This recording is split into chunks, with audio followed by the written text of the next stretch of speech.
Good morning. कक्षा 8 हिंदी विशेषण notes. संज्ञा या सर्वनाम की विशेषता बताने वाले शब्दों को विशेषण कहते हैं। विशेषण शब्द की विशेषता बतलाता है उसे विशेष्य कहते हैं। मतलब कि जिस विशेषण जिसके बारे में दिया गया है वो शब्द क्या है, विशेष्य। संज्ञा या सर्वनाम क्या होता है, विशेष्य होता है। यहाँ नीचे टेबल में देखें विशेषण और विशेष्य। लाल और गुलाब, गुलाब की विशेषता है लाल, तो गुलाब क्या हुआ, विशेष्य हुआ और उसका विशेषण हुआ लाल। वैसे ही दो बच्चे, मोटा आदमी, नीला आसमान, ये सारे विशेषण और विशेष्य के एग्जाम्पल है। अब देखते हैं हम विशेषण के भेद।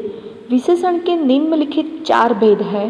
पहला है गुणवाचक विशेषण, दूसरा है संख्यावाचक विशेषण, तीसरा यहाँ पे लिखा है परिणाम, लेकिन परिणाम नहीं आएगा, यहाँ पे आएगा परिमाण। परिणाम का मतलब होता है रिजल्ट और परिमाण मतलब माप होता है। यहाँ पे प्रिंटिंग मिस्टेक है, आपको लिखना है परिमाणवाचक विशेषण। और चौथा है सार्वनामिक विशेषण। हम इसकी डेफिनेशन और उसके एग्जाम्पल देखेंगे। पहला है गुणवाचक विशेषण, जिसकी डेफिनेशन हम देखते हैं।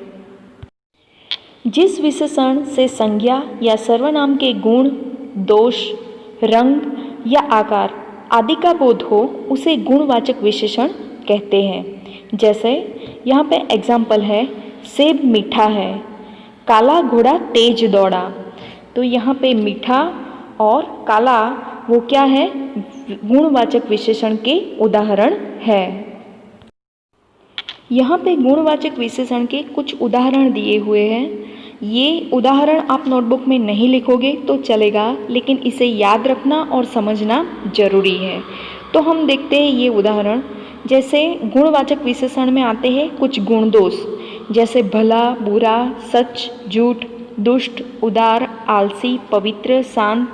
ये सारे क्या है, गुण और कितने दोष है। दूसरा है रंग। हर एक चीज़ का एक रंग होता है, जैसे सफ़ेद, हरा, काला, पीला, लाल, धुंधला, चमकीला, मटमैला। ये आदि क्या है, कलर है, रंग है। वो भी क्या आएंगे, गुणवाचक विशेषण के उदाहरण है। फिर है दशा या अवस्था, धनवान, निर्धन, दुर्बल, दरिद्र, रोगी, ये सारे। फिर दिशा, उत्तरी, पूर्वी, पश्चिमी, दक्षिणी, ये चारों जो दिशाओं है वो दिशा के जो नाम है वो भी क्या होंगे, गुणवाचक विशेषण में आएंगे। फिर आकार, बड़ा, लंबा, गोल, छोटा, त्रिकोण, नुकीला, चपटा, मोटा। उसके बाद है स्वाद, खट्टा, मीठा, तीखा, फीका, बदबूदार, गंधहीन, सुवासित आदि। स्थान और देश, वो भी गुणवाचक विशेषण के ही उदाहरण हैं। भारतीय, जापानी, चीनी, रूसी, शहरी, ग्रामीण, बाजारू, पाकिस्तानी, पंजाबी, बंगाली। और लास्ट है स्पर्श भाव, कोमल, कठोर, पूजनीय, सुखी। ये जो सारे एग्जाम्पल हैं ये सारे गुणवाचक विशेषण में आ सकते हैं। दूसरा प्रकार हम देखें संख्यावाचक विशेषण। उसकी डेफिनेशन है, जो विशेषण किसी संज्ञा की संख्या का बोध कराए उसे संख्यावाचक विशेषण कहते हैं। संख्यावाचक विशेषण 2 प्रकार के होते हैं, जैसे निश्चित संख्यावाचक विशेषण और अनिश्चित संख्यावाचक विशेषण। अब हम देखेंगे निश्चित संख्यावाचक विशेषण के एग्जाम्पल और डेफिनेशन, और दूसरा अनिश्चित संख्यावाचक विशेषण की डेफिनेशन और एग्जाम्पल। निश्चित संख्यावाचक विशेषण, जिन विशेषण शब्दों से निश्चित संख्या का बोध होता है उन्हें निश्चित संख्यावाचक विशेषण कहते हैं। जैसे 5 गाय, 10 सेब, 1 दर्जन केले आदि। ये सारे क्या हैं, निश्चित संख्यावाचक विशेषण के उदाहरण हैं। दूसरा हम देखें अनिश्चित संख्यावाचक विशेषण, जो विशेषण विशेष्य की निश्चित संख्या का बोध नहीं कराते हैं अनिश्चित संख्यावाचक विशेषण कहलाते हैं। जैसे कुछ लड़के, थोड़े पैसे, बहुत पुस्तकें आदि क्या है, अनिश्चित संख्यावाचक विशेषण है। यहाँ पे कुछ, थोड़े और बहुत ये जो वर्ड है वो हमें क्या दर्शाते हैं? विशेषण। लेकिन कौन सा विशेषण?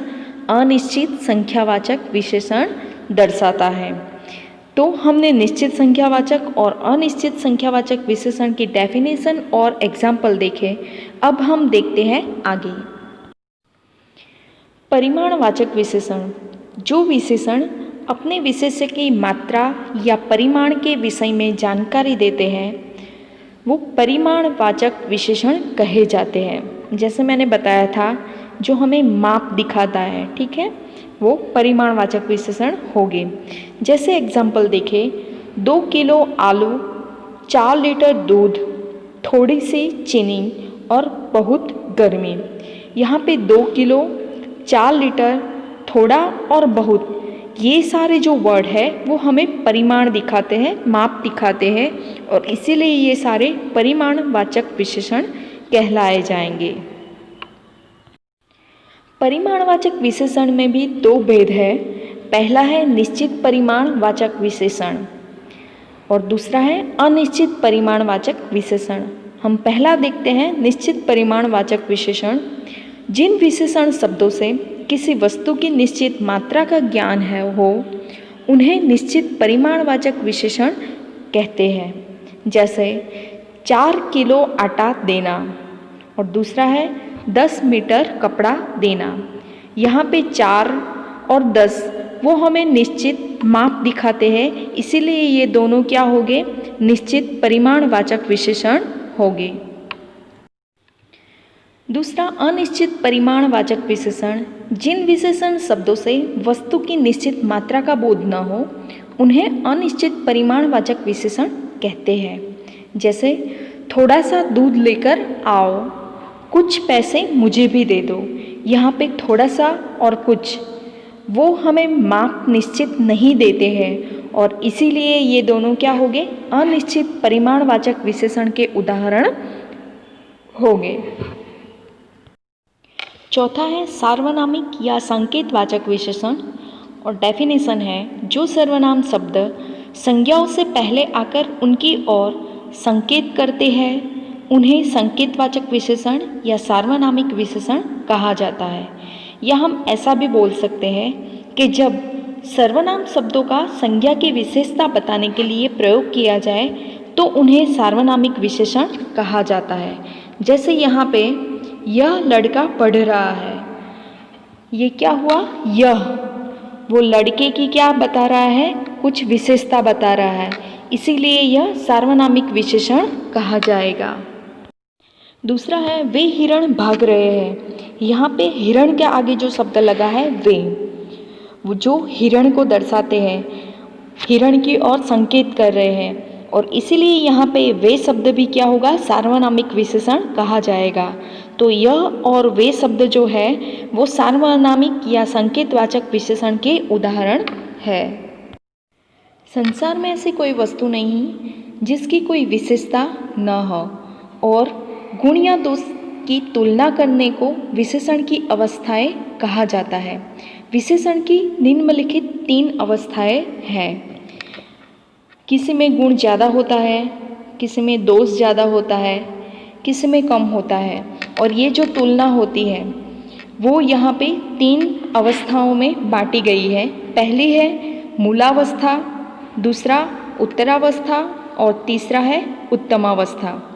ये तीनों की डेफिनेशन हम देखेंगे। देखते हैं हम पहली मूलावस्था। मूलावस्था में विशेषणों का सामान्य प्रयोग होता है, किसी के साथ तुलना नहीं की जाती। जैसे नेहा परिश्रमी है और दूसरा एग्जाम्पल है सुरेंद्र मोटा है। जो गुण सामान्य रूप से किसी वस्तु में पाया जाता है तब हम उसे मूलावस्था कहते हैं। जैसे जो गुण जिसमें है हम उसी को उसके साथ जोड़ देते हैं। यहाँ पे है नेहा परिश्रमी, नेहा का जो परिश्रमी गुण है वो है, और दूसरा है सुरेंद्र मोटा है, सुरेंद्र का जो मोटापे का गुण है वो हमने यहाँ पे दिखाया है। तो जो मूल अवस्था में होता है जो गुण, उसे हम क्या कहेंगे? मूलावस्था। अब दूसरा हम देखते हैं उत्तरावस्था। जब किसी विशेषण द्वारा 2 वस्तुओं या व्यक्तियों की तुलना करके एक के न्यूनता या अधिकता बतलाई जाती है तो वह विशेषण की उत्तरावस्था होती है।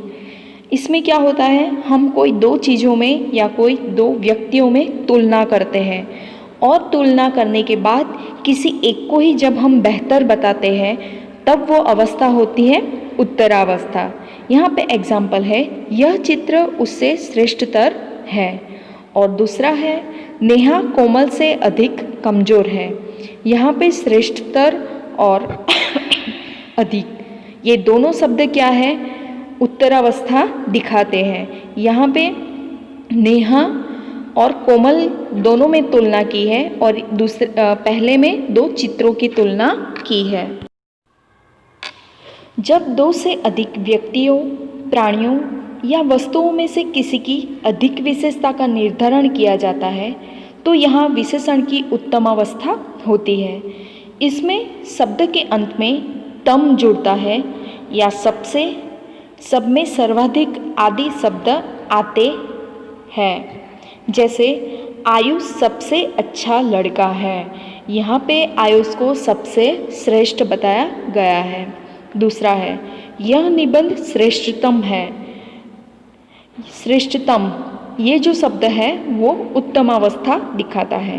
हिंदी में तुलनात्मक विशेषता बताने के लिए विशेषण शब्दों में तर तथा तम प्रत्यय लगाए जाते हैं। यहाँ पे हमने देखा है श्रेष्ठतम। विशेषण शब्दों की अवस्थाएं, विशेषण शब्दों की उत्तरावस्था दर्शाने के लिए शब्द के अंत में तर तथा उत्तमावस्था दर्शाने के लिए शब्द के अंत में तम जुड़ता है। जैसे हम देखें तर के उदाहरण कितने यहाँ पे है, जैसे कठोरतर, सरलतर, प्रियतर, और उत्तमावस्था के हैं कठोरतम, सरलतम, प्रियतम। ये सारे उदाहरण उत्तरावस्था और उत्तमावस्था को दर्शाते हैं। यहाँ पे ये टेबल में कुछ विशेषणों की तीनों अवस्थाएं दी गई है, जैसे मूलावस्था, उत्तरावस्था और उत्तमावस्था।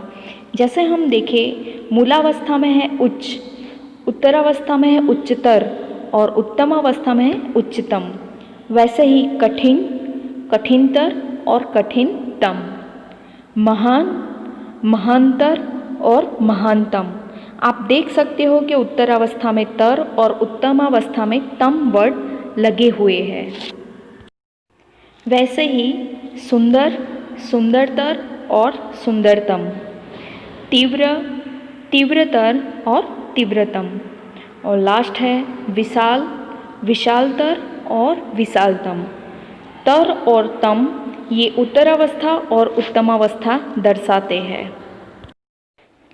हिंदी भाषा में कुछ शब्द मूल रूप से ही विशेषण होते हैं और कुछ विशेषण शब्दों की रचना संज्ञा, सर्वनाम, क्रिया तथा अव्ययों से होती है। अब यहाँ पे संज्ञा से, सर्वनाम से, क्रिया से और अव्यय से कुछ एग्जाम्पल दिए गए हैं। पहला हम देखते हैं संज्ञा से। भारत जो संज्ञा है जिसके ऊपर से विशेषण बनेगा भारतीय, उत्तर से उत्तरीय, देश से देशी, ग्राम से ग्रामीण, शहर से शहरी, बिहार से बिहारी, और शहर से दूसरा भी है यहाँ पे शहरीय। शहरी और शहरीय दोनों चलेगा। सर्वनाम से यह सर्वनाम है, यह से ऐसा, जो से जैसा और वह से वैसा। वह, जो और यह सर्वनाम है और उससे बनने वाले जो विशेषण है वो है ऐसा, जैसा और वैसा। क्रिया से भागना क्रिया है, उससे बनने वाला विशेषण है भगोड़ा। पढ़ना पढ़ाकू, बेचना बिकाऊ। भगोड़ा, पढ़ाकू और बिकाऊ वो क्या है, विशेषण है। और लास्ट में देखें हम अव्यय से बनने वाले कुछ विशेषण, आगे, अगला, ऊपर, ऊपरी, पीछे, पिछला। यहाँ पे अगला, ऊपरी और जो पिछला ये तीनों वर्ड क्या है, अव्यय से बनने वाले विशेषण के उदाहरण हैं। ऐसे बहुत सारे उदाहरण आपके टेक्स्ट बुक में दिए गए हैं, वो आप लोग पढ़ लेना। और ये जो नोट्स हैं वो अभी नहीं लेकिन बाद में तो आपको लिखनी ही है। धन्यवाद।